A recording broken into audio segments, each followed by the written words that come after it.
Neo super speciality hospital के smart heart podcast में मैं कविता रलहन आप सभी का स्वागत करती हूँ। आज के पॉडकास्ट में हम बात करेंगे आपके दिल की सेहत की।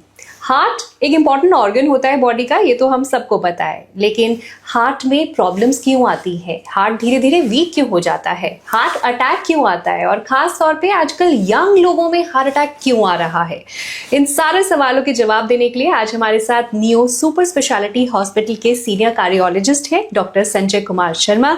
आइए उनका स्वागत करते हैं और इन सारे सवालों के जवाब उनसे लेते हैं। बहुत बहुत स्वागत है आपका।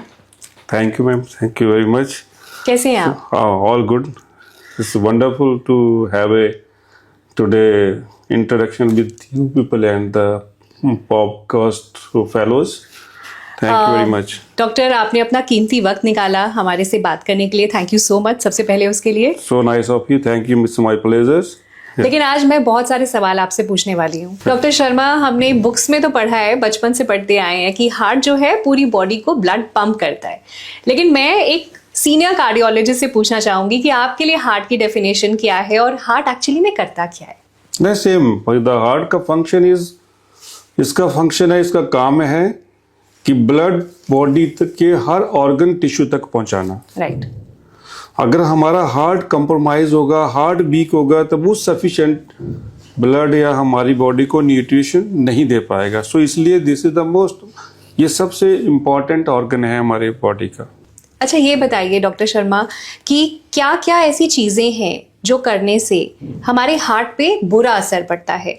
या डेफिनेटली, जो भी आज की डेट में हम लोग कर रहे हैं, अगर उसमें थोड़ा सा हम टाइम निकाल के सिर्फ हम अपनी बॉडी के लिए और हम हार्ट को अच्छा रखने के लिए, हेल्दी रखने के लिए कुछ टिप्स हैं जो मैं देना चाहूँगा, अगर वो रखें तो डेफिनेटली हमारा हार्ट जो है बहुत हेल्दी रहेगा।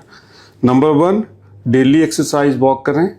नंबर 2, खाने पीने का बिल्कुल ध्यान रखें, घर का खाना खाएं, अच्छा पौष्टिक हर वेजिटेबल्स लीजिए और वाटर इंटेक अच्छे से लीजिए। Every hour 1 glass of water हमें लेना चाहिए। Most and important the factor which will reduce the capacity of heart is smoking. हमने देखा है 50% लोगों को हार्ट अटैक जो है वो स्मोकिंग से होता है। तो स्मोकिंग बहुत इम्पॉर्टेंट फैक्टर है, अल्कोहल बहुत इम्पॉर्टेंट फैक्टर है, डाइट हमारी बहुत इम्पॉर्टेंट फैक्टर है, और स्ट्रेस। आज की टाइम में लोगों को, हर किसी को किसी न किसी लेवल का स्ट्रेस है, whether is a personal, whether is a social, whether is a traffic, but there is a stress which also plays a role जो हमारे हार्ट को प्रॉब्लम करता है। तो अगर हम इन चीज़ों का बैलेंस करें, ध्यान रखें, डेली एक्सरसाइज, वॉक करें, योगा, मेडिटेशन करें, पर डी स्ट्रेस थेरेपीज लें, तो हम इस हार्ट को बहुत अच्छे से केयरफुली चला सकते हैं। डॉक्टर संजय, जितनी भी बातें आपने बताई, आई एम श्योर हम सब जानते हैं, लेकिन बहुत कम लोग होते हैं जो इसे एक्चुअली में इम्प्लीमेंट करते हैं, और आई थिंक यही रीज़न होता है कि धीरे धीरे छोटी सी प्रॉब्लम बहुत बड़ी बन जाती है। बिल्कुल सही कहा आपने। लेकिन अगर मैं आपसे पूछूं कि क्या साइंस या सिम्टम्स हैं जिससे मुझे ये पता चल जाए कि मेरा हार्ट हेल्दी नहीं है? या ऑफ कोर्स, अगर हमारे में बॉडी में किसी भी तरह के बेक सिम्टम, अगर हमें लगता है कि there is a presence of new symptoms जो आज से 15 दिन पहले नहीं थे, नंबर 1। नंबर 2, अगर हमें लगता है कि हमारी फैमिली में बहुत स्ट्रॉन्ग फैमिली हिस्ट्री है, कि हमारे पेरेंट्स में, हमारे फैमिली में जेनेटिकली अगर हार्ट की प्रॉब्लम है, तो छोटा सा सिम्टम भी हो, चाहे वो चेस्ट पेन हो रही है, ब्रीदिंग डिफिकल्टी हो रही है, छोटी सी वॉक पे आपको फैटीग हो रहा है, आपको न्यू सिम्टम की अपीयरेंस हो रही है, और पेन इन सेंटर रीजन में हो रही है, तो इन चीज़ों का बहुत ध्यान रखें। अगर इन सिम्टम पे अगर आप वर्क करते हो तो डेफिनेटली एक मेजर इवेंट, मेजर प्रॉब्लम जो हार्ट पे आने वाली है, उससे हम बच सकते हैं। तो कोई भी नया साइन अगर आपको बॉडी दे रही है, जैसे चेस्ट में पेन या बहुत जल्दी हाफना, थोड़ी देर चल के कुछ भी नया अगर आपको लग रहा है अब नॉर्मल बॉडी में, तो हो सकता है आपके हार्ट पे इम्पैक्ट आ रहा है, तो तुरंत आप डॉक्टर से मिलें। ओके। डॉक्टर शर्मा, आपने भी ये ऑब्जर्व किया होगा कि पिछले कुछ सालों में 40s में 30s में लोगों को हार्ट अटैक या कार्डियक अरेस्ट आ रहा है। तो सबसे पहले तो हार्ट अटैक और कार्डियक अरेस्ट में फर्क क्या है, और ये आजकल अर्ली एजेस में क्यों सुनने को मिल रहा है? See it's a very important question. और देखिए, हार्ट अटैक और heart arrest, there are two issue. Heart attack का मतलब होना कि सडनली हमारे खून की सप्लाई हार्ट के अंदर से बंद हो जाना। वो डिजीज थी अंदर, जो सडनली प्लाक या डिजीज रप्चर करती है और जो खून की नाली को ब्लॉक कर देती है। तो जो एरिया ऑफ द हार्ट है जहाँ पे वो खून की सप्लाई हो रही है, वो एरिया डेड कर जाता है। तो ये तो हो गया हार्ट अटैक। ओके। और heart attack can some time lead to the cardiac arrest. और कार्डियक अरेस्ट जो है एक अलग से एक डिजीज है जिसको बोलते हैं हार्ट की कंडक्शन सिस्टम की एबनॉर्मलिटी। या तो हार्ट अटैक इतना मेजर था जिसने हमारे हार्ट के कंडक्शन सिस्टम को भी डैमेज कर दिया, और वो that lead to the cardiac arrest, means heart बंद हो गया। हार्ट अरेस्ट मीन्स हार्ट बंद हो गया। तो हार्ट अटैक से भी हार्ट अरेस्ट हो सकता है। और दूसरा, हमारे कंडक्शन सिस्टम की एबनॉर्मलिटी से, जिसको हम बीटी और बीएफ बोलते हैं, वो लाइफ थ्रेटनिंग सिचुएशन में पहुंच जाता है और हार्ट बंद कर देता है। कंडक्शन सिस्टम कंडक्शन सिस्टम को आम भाषा में बताना हो तो इसका क्या मतलब है? इसका मतलब है कि जो अंदर से पेस मेकर, जो अंदर से हमें करंट देने वाला सिस्टम है, हार्ट को चलाने वाला जो सिस्टम है, जो नेचर ने, जो गॉड ने हमें, नेचर ने जो हमें पेस मेकर दिया है, जो अंदर से जो करंट पैदा करता है हार्ट को चलाने के लिए, उस सिस्टम की एबनॉर्मलिटी से। Okay. So sometimes that lead to the malignant arrhythmias and patient had a cardiac arrest. और मेरा जो दूसरा सवाल था कि यंग एज में 30s और 40s में लोगों को हार्ट अटैक या कार्डियक अरेस्ट क्यों हो रहा है? हमने देखा 20 और 22 साल और 25 साल के लोग, बच्चों को अभी हार्ट अटैक करके आ रहे हैं। तो कारण जो मोस्ट जो इम्पोर्टेंट रीजन है in India, number 1 is the genetically, and number 2 is lifestyle, और number 3 of course the western खाना पीना जो हमारा है, ये सारा जो है इसमें रोल प्ले करता है। हाँ, अगर किसी का लाइफस्टाइल बहुत अच्छा है और उसको जो हार्ट अटैक है 60 की एज में आना था, अगर उसका लाइफस्टाइल अच्छा नहीं है तो वो एज ऑफ 25 और 30 ईयर्स में हार्ट अटैक करके प्रेजेंट हो रहे हैं पेशेंट। तो अगेन आप कह रहे हैं यंग एज में भी आ रहा है बिकॉज लाइफस्टाइल प्रॉब्लम। और अभी कुछ टाइम से कोरोना का सिनेरियो और ये सब चीज़ों से जो है हमारा जो बॉडी का इन्फ्लेमेटरी जो प्रोसेस है, वो सारा का सारा डिसबैलेंस और सारा जो है वो प्रॉब्लम हो गई है उसमें। उससे जो हमारी जो कॉर्नरी आर्टरी डिजीज़ है, जो हमारी खून की नालियाँ डैमेज हुई हैं, और उसी से जो है वो हार्ट अटैक जो है ज़्यादा बढ़ रहा है। तो this is the one of the reason. Doctor Sanjay, मैं जानना चाहती हूँ कि आप जितने भी लोग ये पॉडकास्ट सुन रहे हैं, देख रहे हैं, उनको बताएं कि क्या कॉमन साइंस और सिम्टम्स होते हैं एक हार्ट अटैक के? ऑफ कोर्स, दोनों मेन एंड वुमेन में chest pain applied same, but womens में कई बार जो सिम्टम है जो मोर एग्रेसिव और मोर ज़्यादा रहते हैं देन द मेन।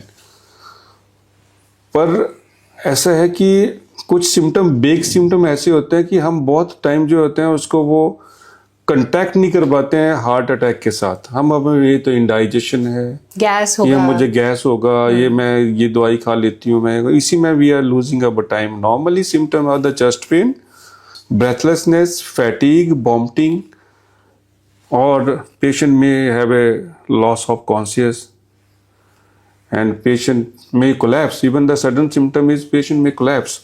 सो कहने का सिंपल मतलब ये है कि अगर पेशेंट को, किसी को भी चेस्ट पेन हो रही है, ब्रीदिंग डिफिकल्टी हो रही है, और साथ साथ में वॉमिटिंग हो रही है, स्वेटिंग हो रही है, कोल्ड क्लैमी हो रहा है, तो तुरंत घर पे टाइम ना वेस्ट करें, इमीडिएटली एम्बुलेंस या हॉस्पिटल की तरफ।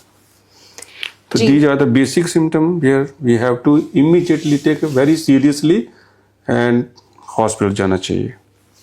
तो अगर किसी भी तरह का आप अनकंफर्टेबल फील करने लगे हैं अचानक से, तो उस चीज़ को लाइटली नहीं लेना, उसके लिए आपको कंसल्ट करना है, सीधा मतलब हॉस्पिटल ही जाना है, डॉक्टर यही कह रहे हैं। लेकिन क्या बिना साइंस और सिम्टम्स के भी हार्ट अटैक आ सकता है?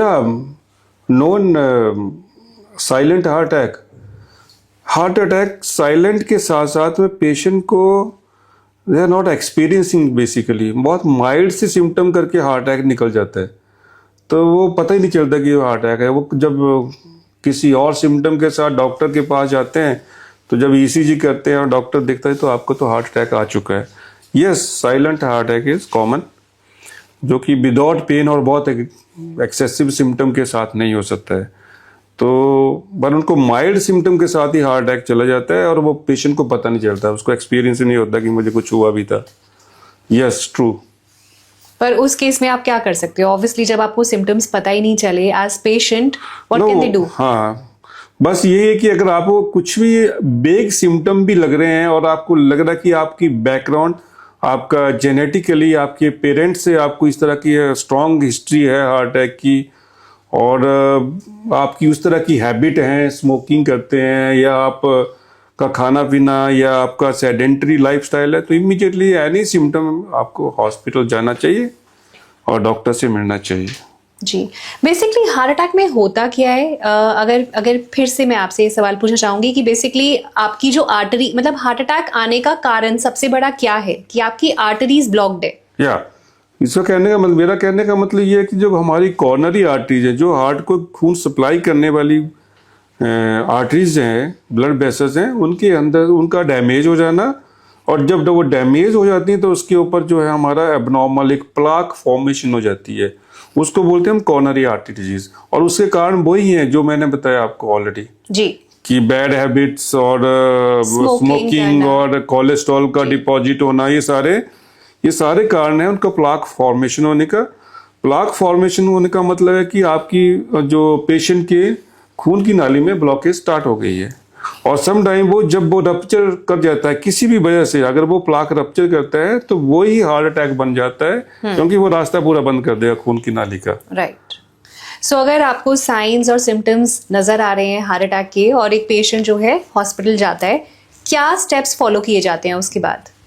नहीं, अगर पेशेंट घर में है तो मेरी रिकमेंडेशन है कि अगर आपके घर में टैबलेट डिस्प्रिन की टैबलेट पड़ी है तो उसको चॉप कर लीजिए, खा लीजिए उसको, और तुरंत एम्बुलेंस या हॉस्पिटल में अप्रोच करिए। और ये ऐसा नहीं कि मुझे वहाँ जाना है, मुझे वहाँ, जो भी नियरेस्ट हॉस्पिटल है वहाँ पे आप अप्रोच करिए और इमीडिएटली अपना इलाज स्टार्ट करें। और फिर वहाँ क्या स्टेप्स होते हैं जब कोई पेशेंट आता है हार्ट अटैक से? हाँ, immediately will emergency activate and they start immediate doing the ECG and we'll all come in as a team. जी. And we'll start the proceedings. There are certain medication which we'll give the patient immediately. And अगर लगता है it's a true heart attack, then हमारे पास उस heart attack को ठीक करने के लिए हम इमीडिएटली पेशेंट को एंजियोप्लास्टी के लिए लेते हैं। उसमें we have a dedicated and state of the art equipment cath lab in our Neo hospital. Ji. And we immediately did the angio and angioplasty, and the patient will stable within 2 hours. Okay. और इस surgery में basically होता क्या है? Stunt डाला जाता है। Stunt डाला जाता है, so that खून की नाली का फ्लो जो है वो खोल दिया जाए। जी. फ्लो स्टैब्लिश हो जाएगा, उसका जो है जैसे हार्ट को प्रॉपर फ्लो मिलना जाता है, वो सिम्टोमेटिकली एज वेल एज उसका हार्ट भी इम्प्रूव कर जाएगा। But the problem is that time we have only 4 to 6 hours maximum. After that then we are treating as a कि नहीं वो इन्फार्क्ट कर जाता है हार्ट, तो उसके फिर रिवर्सिबल के चांसेस कम हो जाते हैं।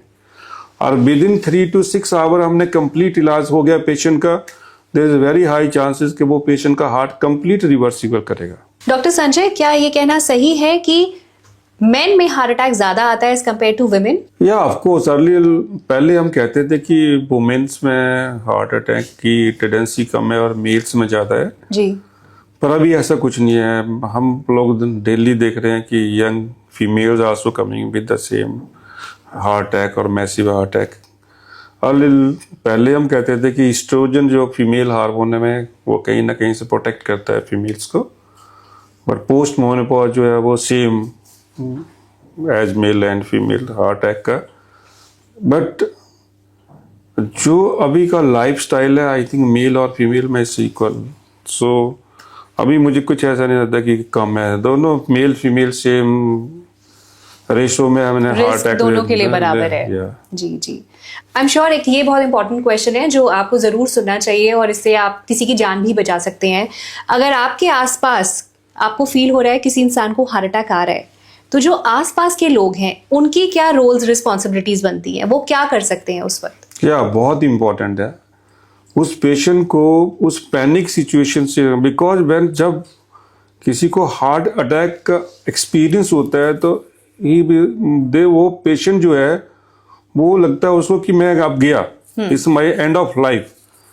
तो उसको उस पैनिक सिचुएशन से निकालने के लिए पेशेंट को कूल एंड काम, उसको एक लटा दीजिए सीधा, उसको हिम्मत दीजिए पेशेंट को, और तुरंत जो मेडिकल सर्विसेज के लिए या मेडिकल फैसिलिटी अवेलेबल एम्बुलेंस और डॉक्टर से कनेक्ट कीजिए।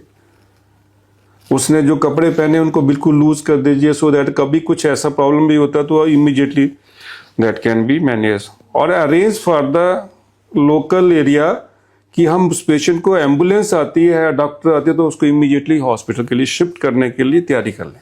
जी, सो इंस्टेड ऑफ पैनिकिंग, अगर आप ऐसे सिचुएशन में हैं जहां किसी को आप देख रहे हैं आपके सामने हार्ट अटैक आ रहा है, पैनिक करने की बजाय आपको उस वक्त अपनी सेंसेस का इस्तेमाल करना है, फटाफट से एक्शन लेना है, और you have to make sure कि जो पेशेंट है वो जल्द से जल्द हॉस्पिटल पहुंच सके। राइट। और हर बंदे को आई थिंक 14 साल की 14 ईयर्स से ऊपर CPR आना चाहिए, कि अगर पेशेंट कोई आपके सामने कोलैप्स कर रहा है तो उसको CPR कैसे करना है, वो भी एक इम्पॉर्टेंट है।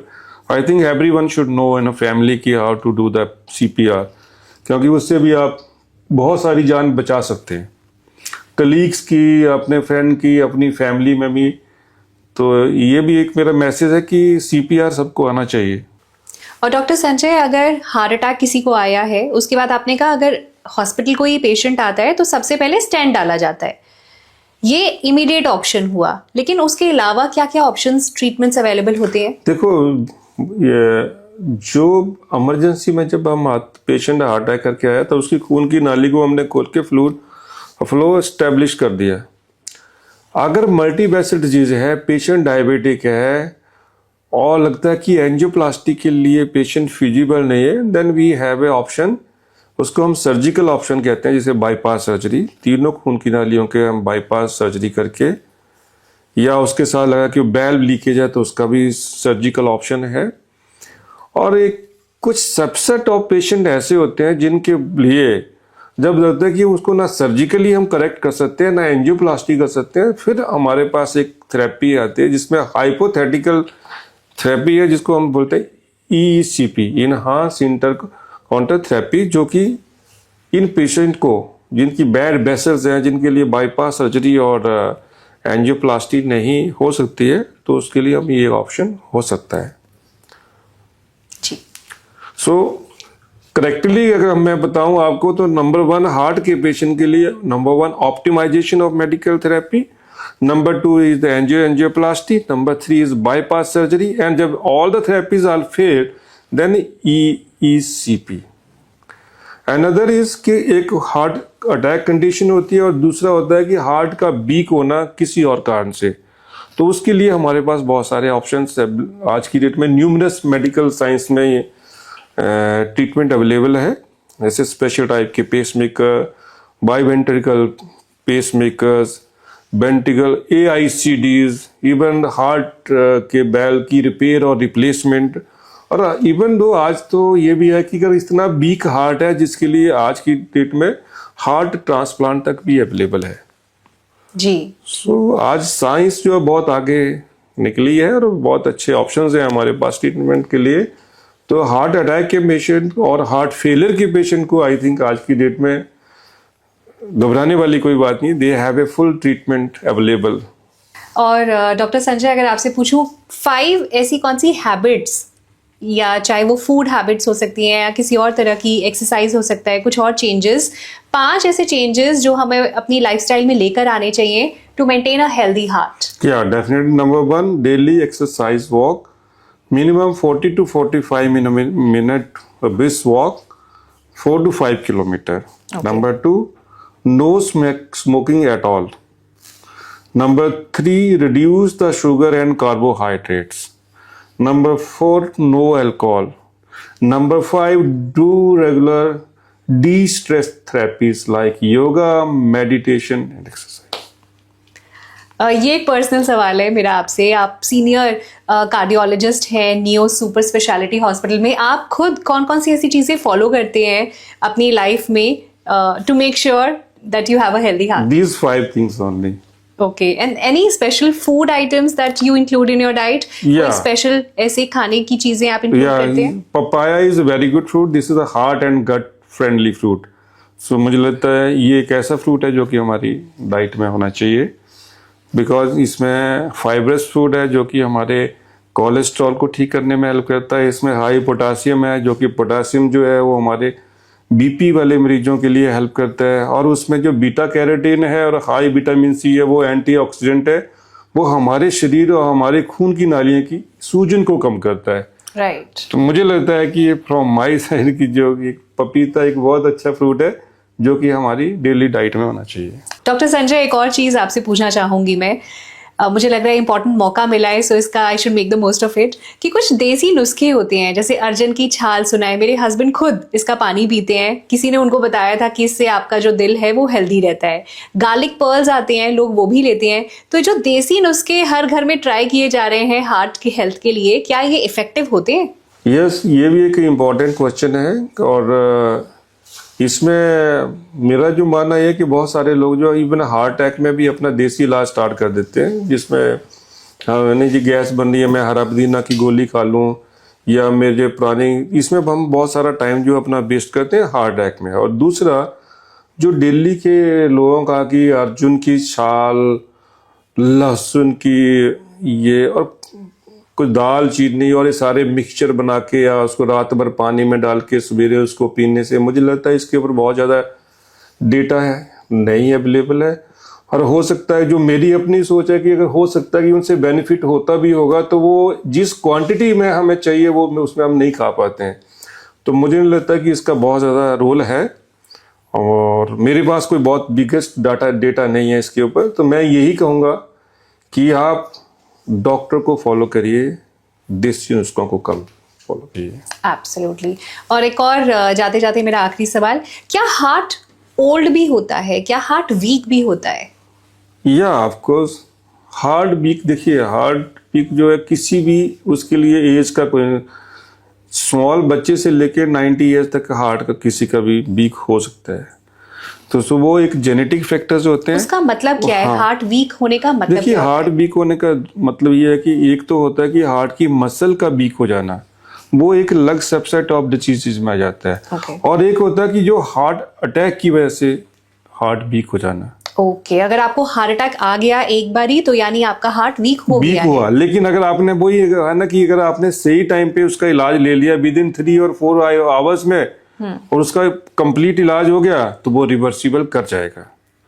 एक होता है DCM जो कि हमारे किसी भी एज में हार्ट वीक हो सकता है, this can strike in any as, छोटे बच्चे से लेके 90 ईयर्स तक, 100 ईयर्स तक, जो बड़े बड़े एज।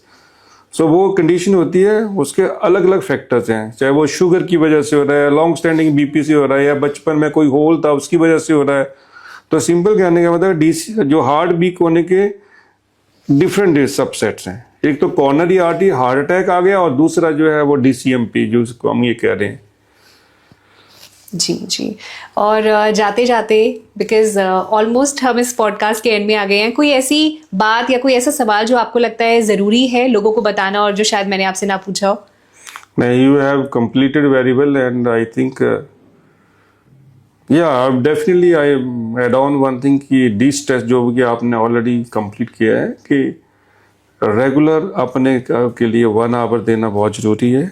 आप कैसे डिस्ट्रेस करते हैं doctor Sanjay? Beside of phones and ये सब छोड़ के 1 घंटा अपने लिए देना बहुत जरूरी है, इसमें हम अपनी डिस्ट्रेस थेरेपी अपने लिए, अपनी फैमिली के लिए। How do you distress? या वी आर डूइंग। और add on one thing that एक इंस्ट्रूमेंट आपको लाइफ में आना चाहिए, so that will give you more peace to your brain and your heart. So I definitely do all these activities for 1 hour regularly. Very nice. Yeah. Thank you so much, Thank you. Doctor Sanjay. आपने अपना कीमती वक्त निकाला So nice और of you, everyone. हमारे viewers को, I am sure जो भी लोग ये वीडियो देख रहे हैं, इतनी सारी important information the. Thank you so much for your time.